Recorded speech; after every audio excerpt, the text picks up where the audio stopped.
ನಾನು ಇವತ್ತು ನಿಮ್ಮೆಲ್ಲರ ಜೊತೆನೂ ಇಂತಹ ಮನೆ ಹಾಳು ಮಾಡುವಂತಹ ಸೀರಿಯಲ್ಗಳ ಬಗ್ಗೆ ಮಾತಾಡ್ಬೇಕು ಅಂತ ಬಂದಿದ್ದೀನಿ. ಸೊ ಇಂತಹ ಮನೆ ಹಾಳು ಮಾಡುವಂತಹ ಸೀರಿಯಲ್ಗಳಿಂದ ನಿಮ್ಗೆ ಏನ್ ಸಿಗ್ತಿದೆ, ನಿಮ್ಗೇನ್ ಸಂದೇಶ ಸಿಗ್ತಿದೆ, ನಿಮ್ಮ ಮಕ್ಕಳಿಗೆ ಏನ್ ಸಂದೇಶ ಸಿಗ್ತಿದೆ ಅಂತ ನನ್ಗೆ ಕಮೆಂಟ್ ಮಾಡಿ ತಿಳಿಸಿ. ಸೊ ಇದು ಒಂದು ಅಮೃತಧಾರೆ ತುಂಬಾ TRP ತಗೊಳ್ತಿರುವಂತಹ ಒಂದು ಸೀರಿಯಲ್. ಈ ಸೀರಿಯಲ್ ಇಟ್ಕೊಂಡು ತುಂಬಾ ಜನ ಯೂಟ್ಯೂಬ್ ಚಾನೆಲ್ ಕೂಡ ಸ್ಟಾರ್ಟ್ ಮಾಡಿದ್ದಾರೆ. ಇವತ್ತಿನ ಎಪಿಸೋಡ್ ಏನಾಯ್ತು, ನಾಳೆ ಎಪಿಸೋಡ್ ಏನಾಗುತ್ತೆ ಅಂತ ಕ್ಯೂರಿಯಾಸಿಟಿಗಳನ್ನ ಹುಟ್ಟಿಸ್ಕೊಂಡು ಅವರು ಯೂಟ್ಯೂಬ್ ಚಾನಲ್ ಸ್ಟಾರ್ಟ್ ಮಾಡ್ಕೊಂಡು ಇದರಿಂದ ಅರ್ನಿಂಗ್ ಕೂಡ ಮಾಡ್ತಾ ಇದ್ದಾರೆ. ಸೊ ಅವ್ರು ಅರ್ನಿಂಗ್ ಮಾಡ್ಕೊಳ್ತಿರೋದು ಅವ್ರನ್ನ ಪಕ್ಕಕ್ಕೆ ಇಟ್ಬಿಡಿ. ಅದನ್ನ ಬಿಟ್ಟು ಮನೆಗಳಲ್ಲಿ ಟೈಮ್ ಕುತ್ಕೊಂಡು ಸೀರಿಯಲ್ ನ ನೋಡ್ತಿರೋರ್ಗೆ ಈ ಧಾರಾವಾಹಿಗಳನ್ನ ನೋಡೋದ್ರಿಂದ ನಿಮ್ಗೆ ಏನ್ ಸಿಗುತ್ತೆ, ಇಂತ ಮನೆ ಹಾಳು ಧಾರಾವಾಹಿಗಳನ್ನ ನೋಡೋದ್ರಿಂದ ನಿಮಗೆ ಏನ್ ಸಿಗುತ್ತೆ ಅಂತ ನೀವು ಹೇಳಿ. ಸೊ ಅದಲ್ಲದೆ ಈ ಧಾರಾವಾಹಿಯಲ್ಲಿ ಏನಪ್ಪಾ ಅಂತಂದ್ರೆ ಎಷ್ಟು ತುಂಬಾ ಸಿಂಪಲ್ ಆಗಿರುವಂತಹ ವಿಷಯ ಏನಂತಂದ್ರೆ ಏನೋ ಗೌತಮ್ ಅವರ ತಾಯಿ ಮಲತಾಯಿ ಆಗಿರುವಂತಹ ಶಕುಂತಲಾ ಮತ್ತೆ ಜಯದೇವು ಎಷ್ಟು ಮೋಸ ಮಾಡ್ತಿದ್ದಾರೆ ಅನ್ನೋದನ್ನ ಒಂದು ಟಾಪಿಕ್ ಇಟ್ಕೊಂಡು ಎಷ್ಟು ವರ್ಷಗಳಿಂದ ಎಳ್ಕೊಂಡು ಬರ್ತಾ ಇದಾರೆ. ಆಲ್ಮೋಸ್ಟ್ ಅಲ್ಲಿ 2-2.5 ವರ್ಷದಿಂದ ಈ ಸೀರಿಯಲ್ ನ ಎಳ್ಕೊಂಡ್ ಬರ್ತಾ ಇದಾರೆ. ತುಂಬಾ ಸಿಂಪಲ್ ಆಗಿರುವಂತಹ ವಿಷಯ. ನಿಮ್ ಮನೆಗಳಲ್ಲೂ ಇದೇ ತರ ಆಗಿರುತ್ತಾ?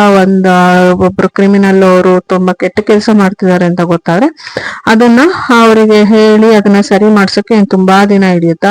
ಅಯ್ಯಮ್ಮ ಏನೋ ಶಕುಂತಲಾ ಬಂದು ಈ ಭೂಮಿಕಾಗೆ ಧಮ್ಕಿ ಹಾಕಿಲ್ಲಂತೆ, ಜಯದೇವ್ ಬಂದು ಧಮ್ಕಿ ಹಾಕದಂತೆ, ಅದಕ್ಕೆ ಅವಳು ಗಂಡ ಎಲ್ಲ ಬಿಟ್ಟು ಮಗುನ ಕರ್ಕೊಂಡು ಬಿಟ್ಟು ಊರಿಗೆ ಹೋದ್ಲಂತೆ. ಅವಳನ್ನ ಹುಡುಕೊಂತ ಇವನು ಗೌತಮ್ ಇರೋ ಆಸ್ತಿ ಎಲ್ಲಾನು ಅವರಿಗೆ ಬರ್ಕೊಟ್ಟು ಮತ್ತೆ ಅವ್ರನ್ನ ಹುಡುಕೊಂತ ಕ್ಯಾಬ್ ಡ್ರೈವರ್ ಆಗಿ ಕೆಲಸ ಮಾಡ್ತಿದ್ದಾನಂತೆ. ಇದೇನು ಇದು ಟಾಪಿಕ್? ಇಂತ ಕಿತ್ತೋಗಿರೋ ಸೀರಿಯಲ್ಗಳನ್ನೆಲ್ಲ ನಾವೆಲ್ಲ ಕುತ್ಕೊಂಡು ನೋಡ್ಬೇಕಾ? ಇವುಗಳಿಂದ ಏನು ಒಳ್ಳೆ ಸಂದೇಶ ಸಿಗ್ತಿದೆ? ಇದನ್ನ ಪಬ್ಲಿಸಿಟಿ ಮಾಡ್ತಿರೋ ಜೀ ಕನ್ನಡದವ್ರಿಗೆ ಅವರಿಗೂ ದುಡ್ಡು ಮಾಡ್ಕೊಳ್ತಾರೆ. ಈ ಸೀರಿಯಲ್ ಅಲ್ಲಿ ಆಕ್ಟ್ ಮಾಡಿರೋ ಅಂತವ್ರು ಅವರು ಕೂಡ ಅವ್ರದ್ದು ಏನೋ ಎಪಿಸೋಡಿಗೆ ಇಷ್ಟು ಅಂತ ಮಾತಾಡ್ಕೊಂಡು ಅವರು ಕೂಡ ದುಡ್ಡು ಮಾಡ್ಕೊಳ್ತಾರೆ. ಅವ್ರ ಮನೆತನನ ಒರೆಸ್ತಾ ಇದ್ದಾರೆ. ಸೊ ಇಂತಹ ಧಾರಾವಾಹಿಗಳನ್ನ ಕುತ್ಕೊಂಡು ಕ್ಯೂರಿಯಾಸಿಟಿಯಿಂದ ಇವತ್ತು ಎಪಿಸೋಡ್ ಏನಾಗುತ್ತೋ, ನಾಳೆ ಎಪಿಸೋಡ್ ಏನಾಗುತ್ತೋ, ನಾಡಿದ್ದು ಎಪಿಸೋಡ್ ಏನಾಗುತ್ತೋ ಅಂತಹ ನಾವು ಕುತ್ಕೊಂಡು ನೋಡೋ ಅಂತವ್ರಿಗೆ ಏನು ಸಂದೇಶ ಸಿಗ್ತಿದೆ? ಸೊ ಈ ಧಾರಾವಾಹಿಯಲ್ಲಿ ಜಯದೇವ್ ಒಬ್ಬ ಕೇಡಿ ಪಾತ್ರ ಮಾಡ್ತಿದ್ದಾನೆ. ಇದನ್ನ ನೋಡಿ ನಿಮ್ಮ ಮನೆಯಲ್ಲಿ ಮಕ್ಕಳು ಕೂಡ ಇದೇ ತರ ಬುದ್ಧಿನ ಕಲಿಬಹುದಲ್ವಾ? ಶಕುಂತಲಾ ಕುತಂತ್ರ ಮಾಡ್ತಿದ್ದಾಳೆ. ಆ ಕುತಂತ್ರನ ನಿಮ್ಮ ಮನೆಯಲ್ಲಿ ನಿಮ್ಮ ಮಕ್ಕಳಾಗ್ಬೋದು, ನಿಮ್ಮ ಸೊಸೆಯಂದ್ರ ಆಗ್ಬೋದು, ನಿಮ್ಮ ಅತ್ತೆ ಆಗ್ಬೋದು, ಈ ತರ ಕುತಂತ್ರಗಳನ್ನೆಲ್ಲ ಕಲ್ತ್ಕೊಳಲ್ವಾ? ಅದನ್ನ ಬಿಟ್ಟು ಇಂತ ಸೀರಿಯಲ್ಗಳನ್ನೆಲ್ಲ ನೋಡೋದ್ ಬಿಟ್ಟು ಬೇರೆ ಏನಾದ್ರು ಒಂದು ಕೆಲ್ಸನಾದ್ರೂ ಮಾಡಿ. ಇಲ್ಲ ಅಂತಂದ್ರೆ ನಿಮ್ಮ ರಿಲ್ಯಾಕ್ಸೇಷನ್ಗೆ ದೇವರ ನಾಮ ಆ ತರ ಏನಾದ್ರು ಮಾಡಿದ್ರೆ ಏನೋ ಒಂದು ಒಳ್ಳೆ ಸಂದೇಶ ಸಿಗುತ್ತೆ ಅಂತಾನೆ ಹೇಳ್ಬೋದು. ನನಗೆ ನೀವು ಇಂತ ಸೀರಿಯಲ್ಗಳನ್ನ ನೋಡ್ತಿರೋದ್ರಿಂದ ನಿಮಗೆ ಏನು ಸಂದೇಶ ಸಿಕ್ಕಿದೆ ಅಂತ ದಯವಿಟ್ಟು ನನಗೆ ಕಮೆಂಟ್ ಮಾಡಿ ತಿಳಿಸಿ.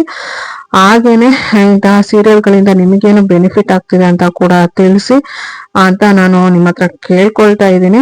ಸೊ ಇದೇನಪ್ಪ ಅಂತಂದ್ರೆ ಪ್ರತಿದಿನ ಎಲ್ಲರ ಮನೆಯಲ್ಲೂ ನಡೆಯುವಂತಹ ಜಗಳನೆ. ಆ ಸೀರಿಯಲ್ ಟೈಮಿಗೆ ಮನೆಯಲ್ಲಿ ರಿಮೋಟ್ಗೋಸ್ಕರ ಎಷ್ಟೋ ಮನೆಗಳಲ್ಲಿ ಜಗಳ, ಆಮೇಲೆ ಆ ಟೈಮಿಗೆ ಕರೆಕ್ಟ್ ಆಗಿ ಎಲ್ಲ ಕೆಲಸ ಮುಗಿಸಿ ಅರ್ಧಂಬರ್ಧ ಕೆಲಸ ಮಾಡಿ ಕುತ್ಕೊಳ್ಳೋ ಅಂತವ್ರು ಪ್ರತಿದಿನ ಸೀರಿಯಲ್ಗಳಿಗೋಸ್ಕರನೇ ಮನೆಗಳಲ್ಲಿ ದುಡ್ಡು